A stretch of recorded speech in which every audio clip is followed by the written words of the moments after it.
Welcome back. இந்த வீடியோல நம்ம வந்துட்டு ரொம்ப ரொம்ப முக்கியமான ஒரு 5 மார்க் கேள்வி பார்க்கலாம். ஆனா எல்லா கேள்வியுமே அப்படிதான் சொல்லிட்டு இருக்கீங்க அப்படின்னு நீங்க நினைச்சீங்கன்னா வேற வழி கிடையாது. 12th பொறுத்த வரைக்கும் எங்க இருந்து வேணாலும் என்ன கேள்வி வேணாலும் கேட்கலாம். ஸோ நம்ம முடிஞ்ச வரைக்கும் எல்லாத்தையுமே புரிஞ்சு படிச்சுக்கிட்டீங்கன்னா ரொம்ப ஈஸியா இருக்கும். ஸோ இந்த கேள்வி எதை சார்ந்திருக்குன்னா நம்ம ஏற்கனவே பார்த்தா லாரன்ஸ் விசைகளை சார்ந்திருக்கு. லாரன்ஸ் ஃபோர்ஸஸை பேஸ் பண்ணி தான் இந்த கேள்வி இருக்க போகுது. லாரன்ஸ் ஃபோர்ஸ் இது வரைக்கும் உங்களுக்கு புரியலனாலும் இப்ப புரிஞ்சுக்கோங்க. ஒரு காந்தப்புலம் இருக்கு. உங்க கண்ணுல இருந்து ஸ்கிரீனை நோக்கி ஒரு காந்தப்புலம் போகுதுன்னு கற்பனை பண்ணிக்கோங்க. இப்படி இருக்கு. இந்த காந்தப்புலத்துக்குள்ளார நான் வந்து ஒரு மின்துகள் ஒரு சார்ஜை உள்ள கொண்டு வரேன். ஒரு பிளஸ் சார்ஜை உள்ள கொண்டு வரேன், மைனஸ் சார்ஜை உள்ள கொண்டு வரேன். உள்ள கொண்டு வரப்ப ஸ்கிரீன் மேல அந்த சார்ஜ் நகருது. உங்க கண்ணுல இருந்துட்டு ஒரு கோடு காந்தப்புலம் மேக்னெட்டிக் ஃபீல்டா ஸ்கிரீனை நோக்கி போகுது. ரெண்டும் செங்குத்தா இருந்துச்சுன்னா இந்த உள்ள வரக்கூடிய சார்ஜ் வட்டத்துல சுத்தும். ஓகேவா? ஒரு கேள்விப்பட்டிருப்பீங்களான்னு தெரியல. ஒரு சின்ன ஒரு பூச்சி ஒன்று இருக்கும். நாங்கெல்லாம் சின்ன குழந்தையா இருக்கிறப்ப அந்த பூச்சியை பிடிச்சி அது ஒரு அதை கீழே தரையில விட்டு தரையை ஒரு தட்டு தட்டுனா பூச்சி பம்பரம் மட்டும் சுத்தும் பயந்துகிட்டு. ஓகேவா? அதுதான் இங்க ஒரு எக்ஸாம்பிள். ஸோ காந்தம் பாட்டு அது மேக்னெட்டிக் ஃபீல்டு காந்தப்புலம் பாட்டு இருக்குது, நடுவில் அந்த பூச்சி வருது. ஓகேவா? காந்தப்புலமும் அந்த பூச்சியும் செங்குத்தா இருக்கிறதுனால பெர்பெண்டிகுலரா இருக்கிறதுனால பூச்சி பம்பரம் மாட்டோம் வட்டப்பாதையில சுத்த ஆரம்பிக்குது. இந்த கான்செப்டை யூஸ் பண்ணி தான் நம்ம சைக்ளோட்ரான் அப்படின்ற இந்த 5 மார்க் கேள்வி பார்க்க போறோம். ரொம்ப ஈஸியான ஒரு 5 மார்க் கேள்வி. கவனமா பாருங்க. ஒரு தடவை படிச்சாலே இந்த கேள்வி உங்களுக்கு ரொம்ப ஈஸியா புரிஞ்சிடும். இது எதுக்கு பயன்படுத்துவாங்க? இது ஒரு கருவி, ஆக்சுவலா இது ஒரு எக்யூப்மெண்ட். இது சைக்ளோட்ரான் எதுக்கு பயன்படுத்துவாங்கன்னு பாத்தீங்கன்னா, இத பயன்படுத்துறதுக்குள்ளார போகிறதுக்கு முன்னாடி இன்னொரு சின்ன ஒரு எடுத்துக்காட்ட சொல்றேன். பழைய காலத்து படத்தெல்லாம் பார்த்தீங்கன்னு வச்சுக்கோங்களேன், ஹீரோ அடி வாங்கிட்டே இருப்பாரு. ஒரு ஸ்டேஜில் என்ன பண்ணுவாரு, கையை சுத்திக்கிட்டே இருப்பாரு. சுத்திக்கிட்டே இருந்துட்டு டக்குன்னு ஒரு பஞ்ச் கொடுப்பாரு. எதுக்கு? கையுடைய வேகத்தை அதிகமாகறப்ப உங்களுக்கு பவர் கிடைக்குதுன்னு அவர் நினைச்சுக்குவாரு. கடைசியா குத்துறப்ப அந்த அடி வாங்குறவருக்கு ரொம்ப அதிகமான பாதிப்புகள் ஏற்படும். அதுதான் சைக்ளோட்ரான். ஒரு மின்துகளை மிக மிக அதிகமான வேகத்துல சுத்த வச்சு அதை வந்து ஏதோ அந்த வேகத்துல வரக்கூடிய அந்த மின்துகளை ஏதோ ஒரு பர்டிகுலர் பயன்பாட்டுக்காக பயன்படுத்துறாங்க. அது என்ன பயன்பாடுன்றதெல்லாம் கடைசியா பார்க்கலாம். ஸோ ஒரு சார்ஜை கண்டினியூஸா சுத்த வைக்கிறாங்க. சுத்த வச்சுட்டு பயங்கரமா ஸ்பீடா வர சார்ஜ் எடுத்துட்டு எது மேலேயோ மோத வைக்கிறாங்க. இதுதான் இங்க நடக்க போகுது, சைக்ளோட்ரான். ஸோ இது எப்படி இருக்கும்? படம்லாம் நீங்க இந்த படம்லாம் வரைய தேவையில்லை. இதெல்லாம் நீங்க சும்மா புரிஞ்சுக்கிறதுக்கு. சைக்ளோட்ரான்ன்றது இப்படிதான் இருக்கும். இதெல்லாம் நம்ம கவலைப்பட தேவையில்லை. நம்ம வரைய வேண்டிய படம் இந்த படம் மட்டும்தான். ஸோ இது நல்லா பார்த்துக்கோங்க. ஸோ இதுல நம்ம அடுத்து நம்ம என்ன பார்க்கணும், அதோடைய தத்துவம் என்ன கான்செப்ட்ல அது வேலை செய்யும் அப்படின்னு பாக்குறப்ப ஏற்கனவே சொன்னதுதான், லாரன்ஸ் விசைகளை பயன்படுத்தி இது வேலை செய்ய போகுது அப்படின்னு நம்ம புரிஞ்சுக்கலாம். ஸோ இப்ப இந்த படம் எப்படி இருக்குன்னு பாருங்க. இந்த படத்து தான் ரொம்ப முக்கியமான விஷயம். இந்த படத்துல 2 பொருட்கள் இருக்குது. இந்த டி வடிவத்துல, நம்ம இங்கிலீஷ்ல எழுதுறோம் இல்லையா, அந்த டி அப்படின்ற வடிவத்துல 2 பிளேட் இருக்கு. இங்க ஒரு தட்டு, இந்த பக்கம் ஒரு தட்டு இருக்குது, இந்த பக்கம் ஒரு தட்டு இருக்கு. 2 டி தட்டுகள் அப்படின்னு சொல்லுவாங்க. இங்கிலீஷ் மீடியம்க்கு டீஸ் அப்படின்னே கூப்பிடுவாங்க. டீஸ்னா என்ன அப்படின்னு சொல்லி கேட்பாங்க. ஸோ அதனால கவனமா பார்த்துக்கோங்க. அந்த டி வடிவில் உள்ள 2 தட்டுகள் இருக்கு. இந்த தட்டுல தான் இந்த மின்துகளை நம்ம சுத்த வைக்க போறோம். அந்த சார்ஜ் வந்து சுத்த வைக்க போறோம். இந்த டி துகள் எப்படி இருக்கும்னா, இதுக்கு மேலையும் கீழையும், அதாவது இதுக்கு மேற்பகுதியிலையும் கீழ்ப்பகுதியிலையும் காந்தம் வச்சிருப்பாங்க. காந்தத்தை வச்சு இந்த தட்டு முழுக்க காந்த கோடுகள் வந்து போற மாதிரி பாத்துக்குவாங்க. 2 காந்தம் நடுவில் வந்து ஆப்வியஸ்லி மேக்னெட்டிக் ஃபீல்ட் இருக்கும். ஸோ அதனால மேக்னெட்டிக் ஃபீல்ட் இருக்கிற மாதிரி பாத்துக்கிறாங்க. அதே மாதிரி இங்க எஸ் என்ற ஒரு சின்ன ஒரு ஆரம்ப புள்ளி இருக்கு. இங்க இருந்து தான் நம்மளுடைய மின்துகள் வர ஆரம்பிக்கும். ஸோ என்ன நடக்கும் அப்படின்னு பாக்குறப்ப, இந்த டி தட்டு ரெண்டுமே பாத்தீங்கன்னா ஒரு மாறுதிசை மின்னோட்டத்துக்கு கனெக்ட் பண்ணிருக்காங்க. ஒரு ஆல்டர்னேட்டிங் கரண்ட்டுக்கு கனெக்ட் பண்ணிருப்பாங்க. மாறுதிசை மின்னோட்டம் எப்படி வேலை செய்யும்னா, ஒரு அலை வடிவத்துல நமக்கு சிக்னல்களை கொடுக்க ஆரம்பிக்கும். முதல் பாதிக்கு வந்து சிக்னல் பிளஸ்ல இருக்கும், மேல பார்த்த மாதிரி இருக்கும். 2வது பாதியில சிக்னல் மைனஸ்ல இருக்கும். இந்த அமைப்புல இருக்கு. ஸோ ஆரம்பத்துல கனெக்ட் பண்றப்ப இந்த முனைய மைனஸ் ஆகவும் இந்த முனைய பிளஸ் ஆகவும் கனெக்ட் பண்ணி வச்சிருக்காங்க. ஓகேவா? ஸோ இதெல்லாம் அமைப்பு. ஸோ இப்ப என்ன ஆகுது, மேலையும் கீழையும் இதுக்கு இந்த டிக்கு மேலையும் கீழையும் காந்தம் இருக்க போது, அதே சமயத்தில் இந்த டிய ஒரு மின்னோட்டத்துக்கு கனெக்ட் பண்ணிருக்கோம். ஒரு கரண்டோட வந்து ஒரு ஆல்டர்னேட்டிங் கரண்டோ ஆல்டர்னேட்டிங் வோல்டேஜோடய கனெக்ட் பண்ணிருக்கோம். ஓகே. ஸோ இப்ப என்ன ஆகுதுன்னா, இந்த எஸ்ன்ற ஒரு புள்ளியிலிருந்து ஏதோ ஒரு வகையில ஒரு மின்துகளை நான் ரெடி பண்றேன். அதான் இங்க எப்படின்னு பேசல, பட் மின்துகளுடைய மூலம் ஒரு சார்ஜை வந்து இங்க ஸ்டார்ட் பண்றேன். அந்த சார்ஜ் என்ன பண்ணும்னா, முதல்ல சுத்த ஆரம்பிக்கும். இப்படி சுத்திட்டு என்ன பண்ணும், முதல்ல இப்படி சுத்த ஆரம்பிக்கும், இப்படி சுத்த ஆரம்பிக்கும். இந்த 2 டிக்கு நடுவுல பாத்தீங்கன்னா ஒரு சின்ன ஒரு இடைவெளி இருக்கும். ஸோ இப்படி சுத்திட்டு இப்படி வர ஆரம்பிக்கும். ஏன்னா இதுல மேலையும் கீழையும் காந்தங்கள் இருக்கு. ஸோ காந்த கோடுகள் மேல இருந்து கீழே வந்துகிட்டே இருக்கும். ஒரு சார்ஜ் அதுல இருக்கிறப்ப நம்ம இப்பதான் லாரன்ஸ் விசைகள் படிச்சிடணும், அது வந்து சுத்த ஆரம்பிக்கும். அப்படின்றப்ப இங்க வரும். ஓகேவா? இந்த மின்துகள் எடுக்கிறோம் இல்லையா, அந்த சார்ஜ் எடுக்கிறத நான் பிளஸ் சார்ஜா எடுத்துக்கிறேன். அது ரொம்ப முக்கியமான யூகம், அதனால கவனமா பார்த்துக்கோங்க. பாசிட்டிவ் சார்ஜ், ஓகே, நேர் மின்சுமை கொண்ட ஒரு மின்துகள் மட்டும் எடுக்கிறோம். அந்த மின்துகள் இந்த இடத்துக்கு வரும். இப்ப இந்த பிளேட் முழுக்க மைனஸால ஆக்கிரமிக்கப்பட்டிருக்கும். வரக்கூடிய சார்ஜ் மின்துகள் பிளஸ், இது மைனஸ்ன்றனால பிளஸும் மைனஸ் ஈர்க்க செய்யும். இந்த இடத்துல வரக்கூடிய அந்த மின்துகள் ரொம்ப வேகமா இந்த இடத்த கடக்க ஆரம்பிக்கும். ஏன்னா பிளஸும் மைனஸும் ஈர்க்க ஆரம்பிக்கிறதுனால இந்த தட்டு முழுக்க அந்த சார்ஜை இழுக்க ஆரம்பிக்கும். மறுபடியும் அது இங்க வரும். ஏற்கனவே படிச்சிருந்தோம், ஒரு மாறுதிசை மின்னோட்டத்துல முதல் பகுதி பிளஸ் ஆகவும் ரெண்டாவது பகுதி மைனஸ் ஆகவும் இருக்கும். சோ ஒரு பகுதி முடிஞ்சதுக்கு அப்புறமா, இந்த தட்டு முடிஞ்சதுக்கு அப்புறமா என்ன ஆகும்னா, இந்த பிளஸும் மைனஸும் இடம் மாறும். இந்த பிளஸ் இந்த பக்கம் வந்துடும், இந்த மைனஸ் இந்த பக்கம் வந்துடும். ரெண்டாவது தட்டுக்கு மறுபடியும் இப்ப இங்க வரும். இங்க வரப்ப என்ன ஆகும், இது பிளஸ் சார்ஜ், இந்த தட்டு இப்ப மைனஸ்ல இருக்கு, பயங்கர ஃபாஸ்டா இந்த பக்கம் வரும். மறுபடியும் இது மைனஸ் பிளஸ் மாறிடும், பயங்கர ஃபாஸ்டா இப்படியே சுத்தி சுத்தி பயங்கர ஃபாஸ்டா சுத்தி சுத்தி சுத்தி கடைசியா இந்த இடத்துல வந்துட்டு ஒரு டிஃப்ளெக்டர் பிளேட் அப்படின்னு ஒண்ணு வச்சிருக்காங்க. தமிழ்ல விளக்கு தட்டு அப்படின்னு சொல்லுவாங்க. இந்த விளக்கு தட்டுல என்ன பயன்னு பாத்தீங்கன்னா, இப்படி சுத்தி வர அந்த சார்ஜ், அந்த மின்துகள் இதுக்கு மேல சுத்தாது இல்லையா, இதை கடைசி சுத்து. அப்ப இது வெளியில பறந்து போயிடும் இல்லையா, அதுக்கு பதிலா என்ன பண்றாங்கன்னா, இதன் மேல ஆக்சுவலா இது இப்படி வரணும், இது மேல மோதி, கவனி, இது மேல மோதி நம்ம இதை விலகல் அடைய செய்யறாங்க. எதுக்காகன்னா, இப்படி சுத்திக்கிட்டே இருக்கிறப்ப அந்த சார்ஜ், அந்த மின்துகளுடைய வேகம் ரொம்ப அதிகமா இருக்கும். நம்ம ஏற்கனவே சொன்னோம், ஒரு ஹீரோ அடிக்க வர்றப்ப கையை சுத்திக்கிட்டே இருப்பான், கடைசியா ஒரு பஞ்ச் கொடுப்பான், அது பயங்கரமான ஒரு வலியை வந்து அந்த அடிவாங்கறவுக்கு ஏற்படுத்தும். அதுதான் இங்க நடக்குது. பயங்கரமா சுத்த விட்டு கடைசியா வரக்கூடிய அந்த ஒரு மின்துகளை என்ன பண்ணுவாங்கன்னா, ஒரு குறிப்பிட்ட பொருள் மேல பட வைப்பாங்க.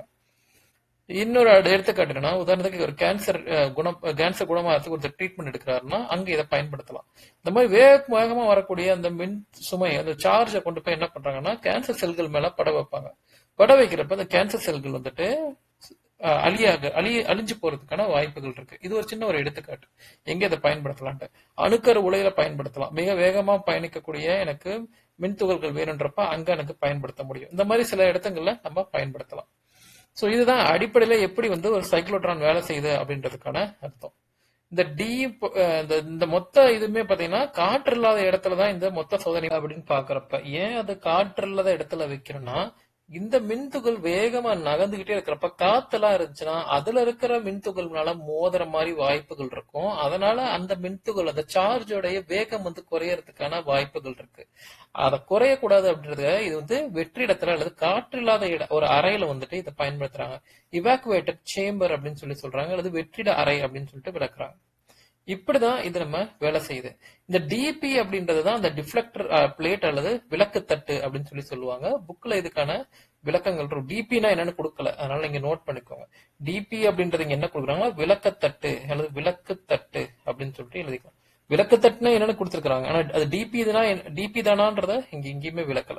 சோ இதன் மூலமா நம்ம என்ன பண்ணலாம், மிக மிக வேகமாக பயணிக்கக்கூடிய ஒரு மின்துகளை நம்ம உருவாக்க முடியும் அப்படின்றாங்க. அது பல இடத்துல நம்ம பயன்படுத்தலாம்.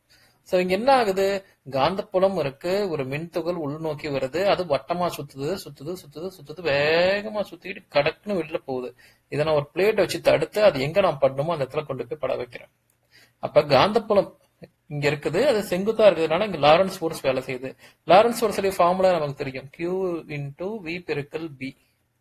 இது என்ன பண்ணுது, வட்டப்பாதையில சுத்த வைக்குது. வட்டப்பாதையில சுத்துறதுக்கு நமக்கு ஃபார்முலா தெரியும், மைய நோக்கு விசை, சென்ட்ரிபீட்டல் ஃபோர்ஸுடைய ஃபார்முலா பாத்தீங்கன்னா mv²/r. ஏன்னா வட்டப்பாதையில பயணிக்குதுன்னா அதோடைய விசைக்கான ஃபார்முலா தான் இது. இப்ப இது ரெண்டுத்தையுமே நீங்க சமன்படுத்திக்கலாம். இப்ப இதுல இருந்து பல விஷயங்கள் நம்ம கண்டுபிடிக்கலாம். முதல்ல இந்த r அந்த பக்கம் கொண்டு போய்க்கலாம். mv² = r⁴ ஆயிடும். இப்ப எனக்கு r மட்டும் வேணும்னா இந்த QVB இந்த பக்கம் கொண்டு வந்துக்கும். எல்லாமே பெருக்கல், இங்க மூணுமே இருக்கு. r = mv² / QVB வந்துடும். ஒரு மடங்கு v இருக்கு, இங்க 2 மடங்கு v இருக்குல்ல, இதையும் அடிச்சுட்டு இங்க ஒரு மடங்கு v வச்சிருவோம். ஏன்னா ஒரு மடங்கு அடிச்சிடும், மீதி ஒரு மடங்கு இருக்கும். அப்ப r = mv/QB அப்படின்னு எடுத்துக்கலாம். இப்ப இதுல என்ன மாறுது அப்படின்னு பார்க்கலாம். mன்றது அந்த மின்சுமையுடைய நிறை. ஒரு சார்ஜ் அதோடைய மாஸ் மாறாது, அது மாறாத ஒரு கான்ஸ்டன்டா, ஒரு மாறிலியா தான் இருக்கும். மின்சுமை மதிப்பு, நிறையோட மதிப்பு, இது மின்சுமை மதிப்பு, இதுவும் கான்ஸ்டன்ட் தான். காந்தப்புலமும் ஒரு ஃபிக்ஸ்டு வேல்யூ, ஒரு குறிப்பிட்ட மதிப்பு தான் நான் செக் பண்ண போறேன். இதை எல்லாமே மாறாது. அப்ப என்ன மாறும் அப்படின்றப்ப இந்த 3 மதிப்புகளை பொறுத்து வேகம் மாறும். ரொம்ப பெரிய நிறைய எடுத்தனா அதுக்கேற்ற மாதிரி ஒரு வேகம் போகும், சின்ன நிறைய எடுத்தனா அதுக்கேற்ற மாதிரி ஒரு வேகத்துல போகும். அப்ப இந்த ஃபார்முலால 2 விஷயங்கள் தான் சார்ந்து இருக்க போகுது. ஆர் எதை சார்ந்து இருக்குன்னா வியை மட்டும் சார்ந்து இருக்க போகுது. வி மேல இருக்கிறதுனால அது நேர் தகவலா இருக்கு, டைரக்ட்லி ப்ரொபோர்ஷனலா இருக்கு. இந்த எம் கியூ எல்லாம் சார்ந்து இருக்காது. எம்ன்றது உதாரணத்துக்கு புரோட்டானுக்கு 1.6 பெருக்கல் 10 பவர் -27. கியூன்றது புரோட்டானுக்கு 1.6 பெருக்கல் 10 பவர் 19. பின்றது நாம் நிர்ணயிக்கிறது தான் எவ்வளவு வலிமையான காந்தப்புலம் வேணும்ன்றது.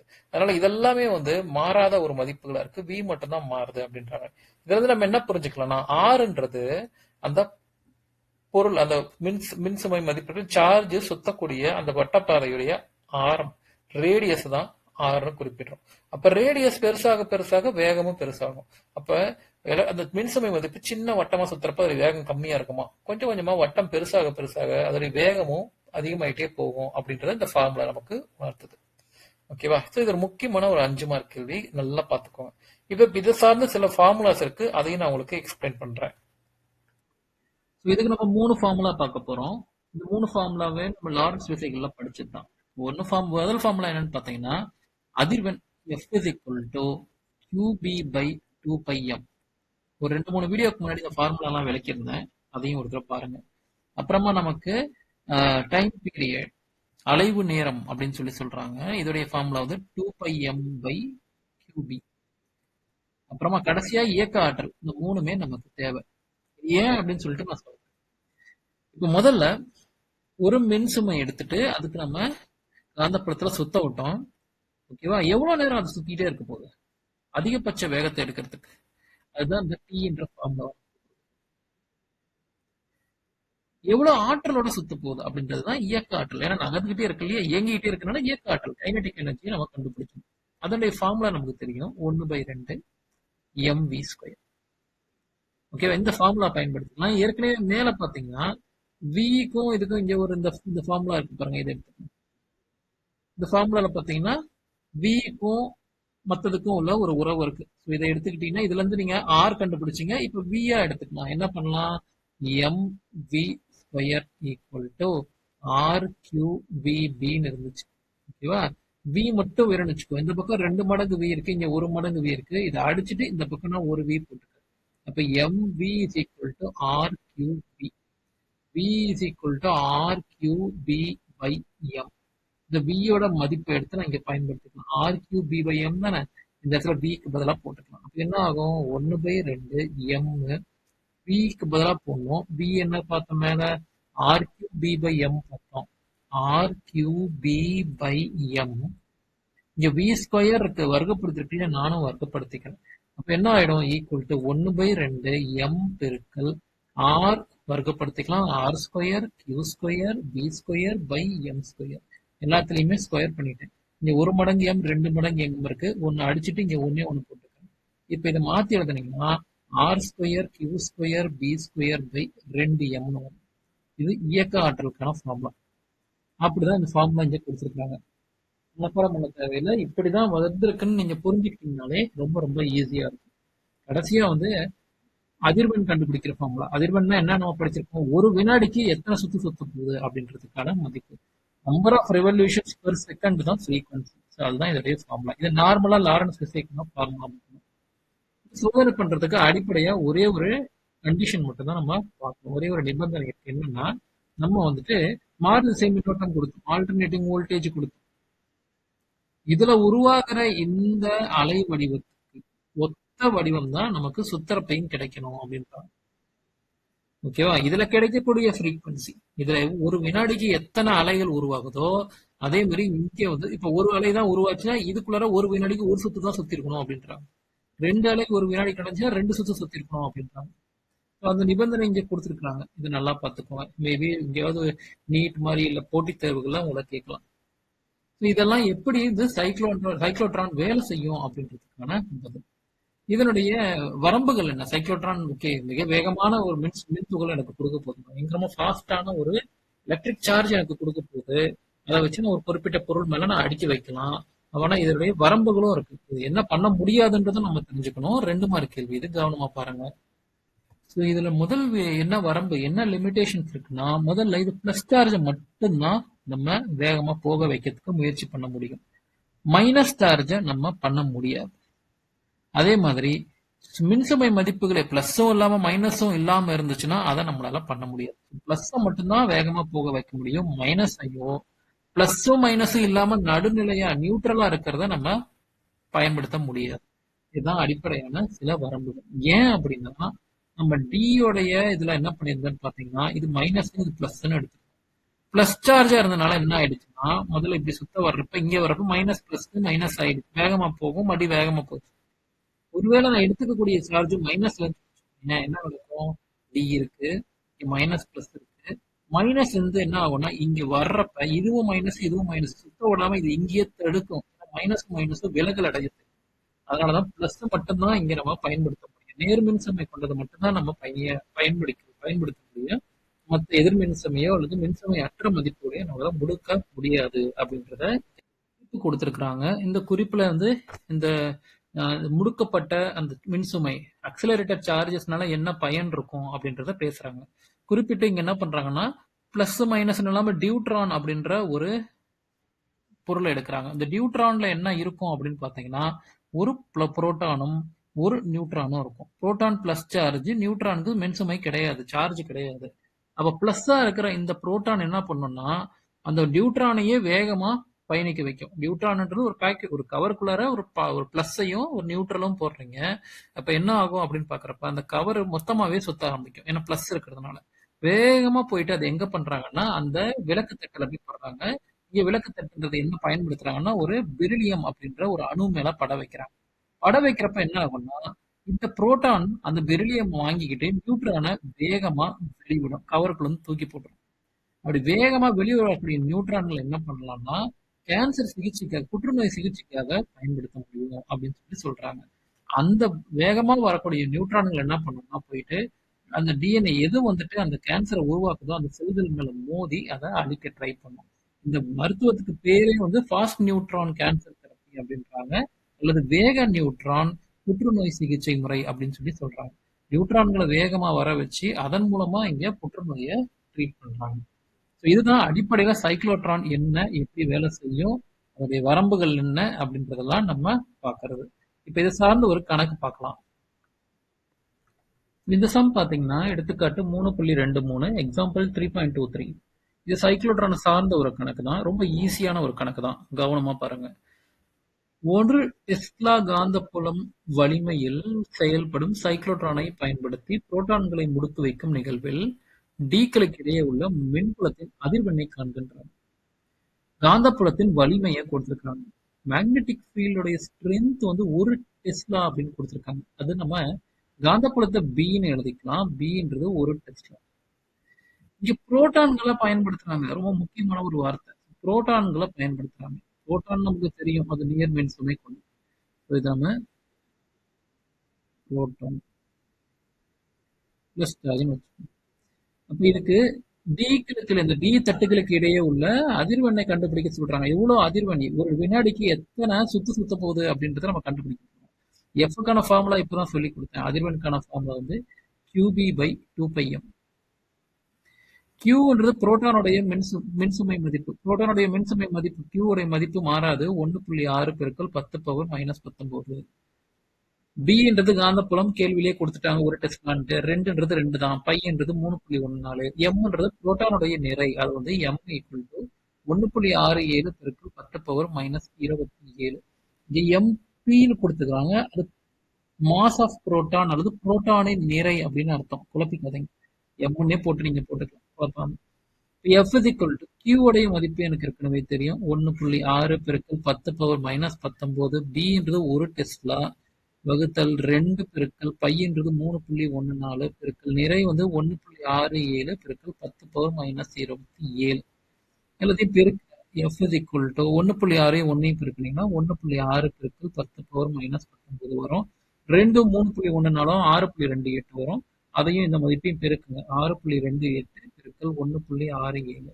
7 8 56, 7 2 14 19, 7 6 வந்துட்டு 42 1 43, 6 8 48, 6 2 12 4 16, 6 6 31 37, 8 2 6, 6 7 9 15 18, 3 10 14, 10 வரும்.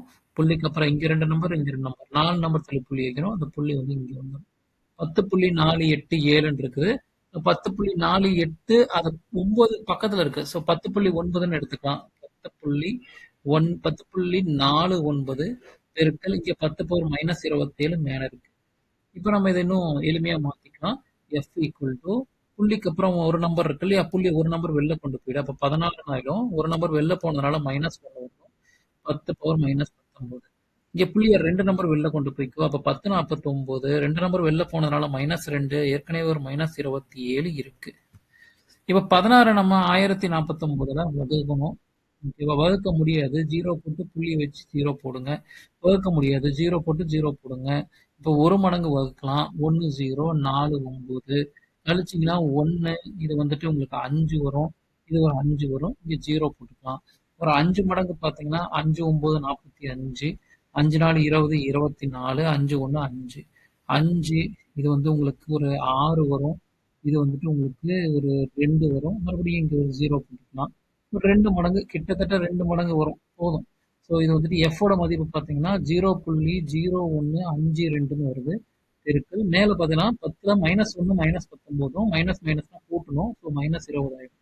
கீழே -2 -27 வந்து -29 கிடைக்கும்.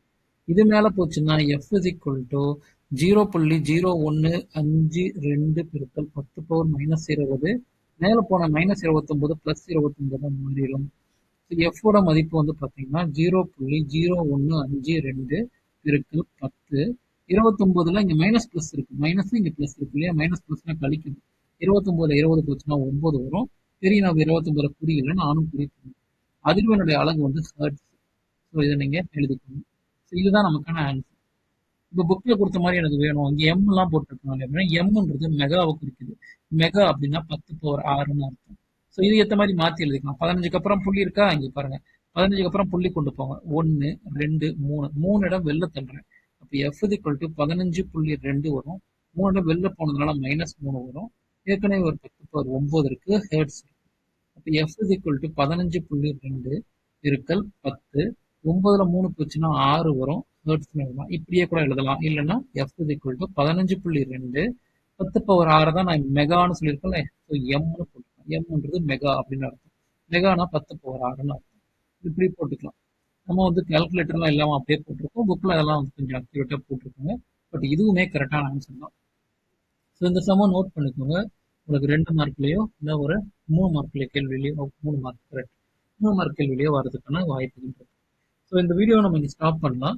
இதுல பார்த்த சைக்ளோட்ரான்ன்றது ரொம்ப ரொம்ப முக்கியமான ஒரு விஷயம். அதனால வந்துட்டு நல்லா பார்த்து ப்ரிப்பேர் பண்ணிக்கோங்க. ஸோ இந்த வீடியோ உங்களுக்கு புரிஞ்சிருந்துச்சுன்னா லைக் பண்ணுங்க, ஷேர் பண்ணுங்க, சப்ஸ்கிரைப் பண்ணுங்க, தொடர்ந்து பாருங்க. தேங்க்யூ.